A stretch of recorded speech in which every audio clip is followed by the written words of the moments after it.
Atención jubilados y pensionados.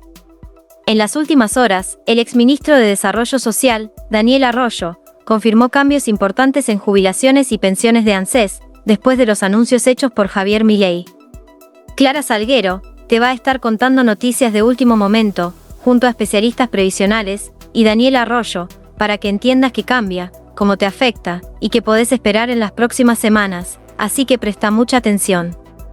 Además, Clara Salguero y Daniel Arroyo van a estar respondiendo muchas de las consultas y preguntas que ustedes enviaron en el último informativo previsional. Es muy probable que la respuesta a tu duda esté en este video, así que no te lo pierdas.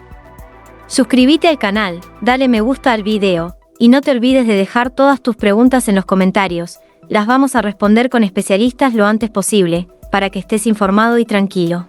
¿No era que hace una semana atrás o dos, el ministerio, el gobierno, a través del Ministerio de Salud de la Nación, ya no había informado que la iba a implementar la ley? No, el esquema fue así. Eso es la justicia. Acá hay tres carriles. El carril de la justicia. El administrativo. El administrativo y el de la vida cotidiana, que es desesperante para las madres, para las familias, para las personas con discapacidad. Ese es el camino de la justicia que se dio hasta ahora. Sí. El camino de la justicia tiene dos partes. Esa parte que estás planteando vos y otra que se dio con un juez de Catamarca. ¿Qué es? Tenés razón. El gobierno dio básicamente 110.000 pensiones de baja. Pensión por discapacidad, la persona que cobra el 70% de la jubilación mínima, que tiene una pensión y accede a un programa llamado Incluir Salud, que es las prestaciones de medicamentos. Estoy muy enojada con ese tema de Incluir Salud. Qué mal que anda, eso está Daniel, qué mal que anda. Terriblemente mal. Incluir Salud tienen las personas que tienen pensión, las personas que tienen el certificado único de discapacidad, que es lo que estaban hablando recién, el CUD, son las personas que acceden a Incluir Salud, que hoy no están accediendo a ningún medicamento, nada. Es desesperante la situación. El gobierno dio 110.000, hizo una auditoría. Cuando todavía existía Andis. Y dio 110.000 bajas.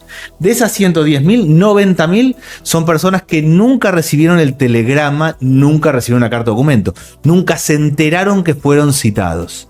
Entonces el juez de Catamarca le dijo, mire, usted no le puede dar bajar, suspender una pensión a alguien que nunca supo que tenía que ir a ningún lugar. No tuvo derecho a defenderse. No supo nunca. La persona no cobró, fue al ANSES y dijo, mire, no estoy cobrando. Y dijeron, no, usted tiene que haber venido hace 60, 90 días. ¿Por qué pasó eso? El gobierno envió 400.000 cartas documento, de las cuales el 40% fueron domicilios que estaban equivocados, porque tomó una base de datos vieja, tomó la base de datos original. Si alguien tiene una pensión hace 15 años, tomó ese domicilio de base. No actualizó con el RENAPER, vos conocés todos los registros actuales. Cualquiera. Está todo cruzado, claro. Algo simple. Si algo es fácil hoy, cualquiera de nosotros quiere contactarse con un amigo de la primaria, un conocido, lo va a hacer. Hoy, totalmente. Lo que es fácil es dar con las personas. Bueno, le pifiaron al 40%. Por eso, la primera resolución de la justicia fue decir, usted dé de alta, de vuelta las pensiones. No puede quitarle una pensión a una persona que nunca supo que tenía que presentarse a hacer ninguna. Ahora, el gobierno, en diciembre, pues yo me acuerdo haberlo dicho acá y en A24, el gobierno rehabilita, da la orden de que Andis rehabilite ¿cuántas de esas 110.000 de baja? El total de lo que le pidió la justicia. O sea, por eso, la justicia hizo dos cosas. Una, con las pensiones, el gobierno la aceptó, dijo, está bien, vamos a reponer las pensiones, y la está reponiendo. La segunda, con la ley, la aplicación de la ley, que no la está llevando adelante. Esas son las dos situaciones con la justicia. En el medio pasaron tres cosas administrativas. Primero, el gobierno decidió hacer una auditoría para las pensiones. Yo soy los que creen que se han otorgado algunas pensiones que están mal. Ahora, acá entonces me detengo. Porque vos sos consciente como yo, que estamos hace muchos años en el ámbito social, yo desde la seguridad social, vos capaz en un contexto más político, había que controlar y no se controlaba, porque de hecho hubo provincias muy comprometidas como Formosa que no podían justificar el otorgamiento de pensiones. Es decir, que vos estás convencido que sí, que había que auditar, pero no de la manera que se hizo. Claro, la ley de la que yo soy autor manda a hacer una auditoría. Le dice, usted haga una auditoría y hágala de la siguiente manera. ¿Cómo se hace en el sector privado? Sí. Las auditorías se hacen por promedio. Si el promedio de los médicos dio 200 altas y el médico dio 5.000 altas, es evidente que hay un problema. Entonces hay que evaluar ese caso, no a 1.200.000 personas, sino a los médicos que dieron muchas altas. Y lo mismo con las localidades. El promedio en cada localidad es entre el 7 y el 11%. Si hay una localidad que tiene el 60% de personas con discapacidad, claro, ahí tenés que poner el foco porque algo raro pasa. Claro, pero el objetivo de la auditoría no es romper todo. La tarea de la auditoría es arreglar lo que está mal. Si cuando alguien va a auditar una empresa, no es para romper la empresa, es para decir esto está mal. La auditoría se hizo en forma masiva. La auditoría, en vez de hacer eso, lo que hizo fue envió para todos. Y le volvió a pedir los estudios a todos. Entonces la persona, primero lo que hizo la agencia de discapacidad es sacó gran parte de lo que eran sus sedes en distintas localidades. Entonces quedaron pocos lugares de la agencia. Entonces la persona se trasladaba 200 y hasta 500 kilómetros, hemos detectado 500 que ya kilómetros. De por sí Andis era un organismo relativamente nuevo porque se había creado en el 2017. Exacto. Y hasta donde yo recuerdo tenía aproximadamente 55 bocas de atención en todo el país. De eso quitó casi el 60% de las bocas. Entonces le quedó a una persona trasladarse 200 kilómetros, 500 kilómetros, con lo complicado que es trasladarse para una persona con discapacidad. Las personas llegaban y le pedían volver a hacer todos sus estudios. Alguien que tiene ceguera de nacimiento, no tiene sentido que uno le pida volver a hacer todos sus estudios porque es algo que no se repara. Claramente. No mejora. Claramente. Claro. Entonces, hacían 10 horas de cola, 200 kilómetros, una situación desesperante, y así terminaron dándose de baja 110.000 pensiones. La ley tiene 3 partes. La segunda, después de la primera, la segunda es sobre las pensiones. Dice, usted tiene que hacer una auditoría, cortar lo que hay que cortar, pero no como una pauta presupuestaria. Lo que le pasó a la agencia es que le dijeron, usted tiene que recortar el 30% a como sea. Entonces desacomodaron todo. Así no se hace una auditoría. Una auditoría el punto de partida no era las que estaban mal dadas, sino hay que recortar presupuesto. 30%. Claro, esto es al revés. Usted vaya y evalúe, y si lo que está mal, está mal. ¿Por qué es imposible recortar el 30%? Porque donde hay mucha gente son zonas rurales. Entonces uno dice, en esta localidad hay 60%, es real, hay un problema. Pero son 20 familias. Entonces presupuestariamente no implica mucho. Y ahí está gran parte del problema. Esa es una parte de las pensiones. Entonces las personas vinieron. Fue desesperante la situación. Nadie sabe por qué le sacaban la pensión, de qué manera o no. Fue para atrás el gobierno y volvió a darle. En el medio cambió la manera en que se acceden a las pensiones. La Argentina, como el mundo, en la Argentina la pensión arrancó en la década del 40 como pensión por invalidez laboral. O sea, la persona no podía trabajar. Claro, por invalidez laboral. Así fue el esquema en los 40. En la Argentina y el mundo avanzó la idea de la pensión por discapacidad. No es un invento argentino. El mundo avanzó hacia la idea de pensión por discapacidad. ¿Qué es? Una familia donde hay una persona con discapacidad tiene un 30% más de gasto de una familia que no. Por varias cuestiones que tiene que atender. Con lo cual el Estado le ayuda a compensar eso, y eso es la pensión por discapacidad. El gobierno en enero del año pasado hizo una resolución muy dolorosa. Primero volviendo a la pensión por invalidez laboral, planteando que tenía... ¿Y cuáles son los requisitos que en enero del año pasado se cambia? Lo que hace son 2 cosas. Pone que es el 66% y se tiene que tener una invalidez del 66%. ¿Y cuánto era antes? Originalmente era el 76%. Después después dejó de ser una cuestión de invalidez laboral, sino una cuestión de discapacidad directamente. El gobierno vuelve atrás y en esa resolución denomina a una persona con discapacidad como idiota, imbécil, débil mental. Esa resolución que la hace en enero, que está fuera de toda normativa, está contra la convención de... ¿Pero en qué contexto dice eso la resolución? Lo dice por la resolución establece la persona con discapacidad como una persona... Como por ejemplo, ejemplos de patología. Claro, pero para dar voy un cachito para entender por qué lo hizo. El gobierno tomó una decisión que no tiene que ver con discapacidad, es no tomar las resoluciones de Naciones Unidas, no trabajar con las resoluciones de Naciones Unidas. No por el tema de discapacidad, sino por el tema medio ambiente. Porque no cree en el cambio climático. Entonces le dio la orden a sus funcionarios que no se tomen las resoluciones de Naciones Unidas vigentes. Eso de rebote le pega a discapacidad porque hay una convención de derechos de personas con discapacidad. Antes de la convención había cuestiones médicas, enfermedades que se denominaban la persona como idiota, imbécil, débil mental. Antes es 120 años antes. Entonces el gobierno, como no puede tomar la convención, va 120 años atrás y por eso hace una resolución tan dolorosa.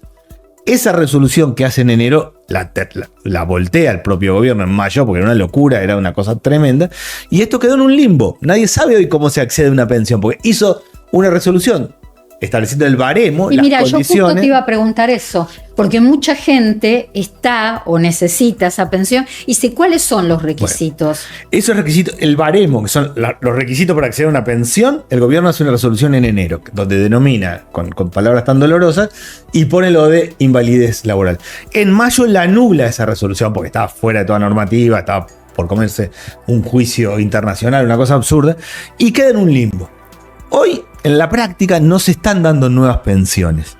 Y se fue para atrás con la auditoría. Estamos como en la peor situación. Pero espera, hoy no se están iniciando nuevas pensiones. Las personas inician el trámite, no se están dando de alta presupuestariamente. No está saliendo como la primera liquidación. No les sale la liquidación. ¿Y qué hace esa gente que está esperando? Está dando vuelta y vuelta. Porque pensamos que esa gente, si legítimamente va a pedir una pensión, está con una invalidez importante, claro, o con una invalidez del 66 como dicta la norma, pero además tiene vulnerabilidad económica y además esa gente necesita una cobertura médica. Absolutamente. Y el gran tema es la cobertura médica. Por eso muchísima gente está desesperada porque no accede a la pensión. Tenemos infinidad de casos de 2 años, más de 2 años, esperando que les salga la pensión.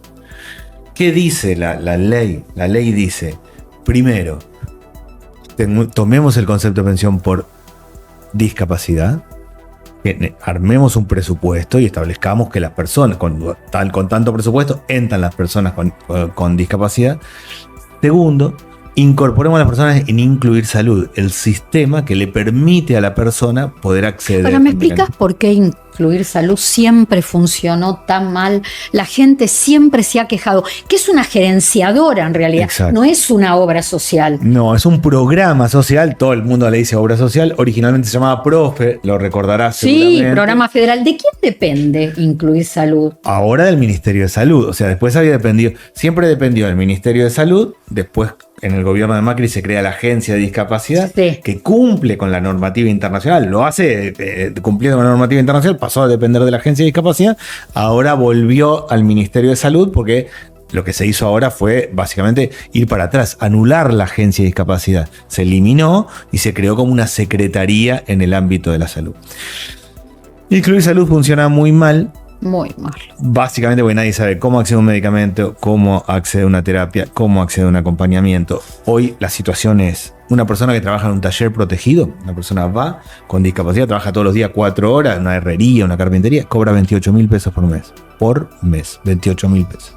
Cobra lo mismo de febrero del 2023. En febrero del 2023 ya era poca plata, hoy cobra 28.000 pesos por mes. Un acompañante terapéutico, la persona que acompaña a la persona con discapacidad, que es clave para el proceso, cobra 3.000 pesos la hora a 180 Claro, días. Esto es porque no se actualiza o se actualizó muy poco desde diciembre del 2020. Yo tengo números, claro, desde diciembre del 2023 a mayo del 2025, no sé por qué tengo mayo, por qué este corte, 114% la inflación, mientras que en el mismo periodo solo se actualizó 42,6%, lo que significa que se perdió poder adquisitivo de más del 51%, por eso hubo cierre de instituciones e interrupción de tratamientos. Cierre de instituciones, interrupción de tratamiento, y es muy difícil conseguir un acompañante terapéutico. Como si yo empiezo a trabajar hoy acompañando a una persona con discapacidad, voy a cobrar en julio 3.000 pesos la hora. ¿Qué hace la persona? Está buscando otro laburo todo el tiempo. Va a enganchar un laburo en gastronomía, en lo que fuera. O sea, lo que pasa es que hace mientras tanto la persona que tiene algún tipo de discapacidad. Exacto. La familia que hace. No, esa es la desesperación. Y además, la clave del acompañamiento es que sea la misma persona que acompañe, no que vaya cambiando, rotando la gente que acompaña a una persona con discapacidad, sino generar un vínculo y sostenerlo y acompañarlo. ¿Qué es lo que está pasando en la práctica? Lo que está pasando en la práctica es que está aumentando la desigualdad. Como la gente cobra muy poco, está rotando. La familia que puede le paga adicionalmente, le paga por la suya al acompañante. Si no tiene, y la que no tiene, no. Y ahí aumenta la desigualdad. El sistema está colapsado. El transporte, el que transporta a una persona con discapacidad, cobraba hasta hace poquito, ahora hubo un pequeño aumento, 571 pesos el litro de nafta. Como la nafta sale 1.800 pesos, en vez de llevar los 5 días que corresponde el tratamiento, lo lleva 2 con mucha suerte. El sistema en su conjunto, los hogares, los centros de día están todos a punto de cerrar. Yo recorro todo el tiempo, están todos haciendo feria americana, rifa, no saben más que inventar, a quién venderle algo para poder sostenerse. Las escuelas especiales, nadie sabe si vuelven en marzo o no, porque no tienen, no pueden. El sistema está totalmente colapsado. Cuando yo presenté la ley en febrero del año pasado, hablábamos de emergencia. Si hay una emergencia, hay que actualizar. La ley lo que hace es actualiza el nomenclador. Dice, la emergencia en discapacidad, la ley hasta marcaba 31 de diciembre con la posibilidad de prorrogarse un año más. Exactamente. La ley lo que dice, vamos a diciembre del 2023, antes que tuviéramos 120% de evaluación, vengamos a hoy actualizando por inflación, descontemos lo que sí se aumentó en cada prestación y ahí generemos un nuevo nomenclador. Y a partir de ahí ese nomenclador se actualiza como se actualizan las pensiones o las jubilaciones.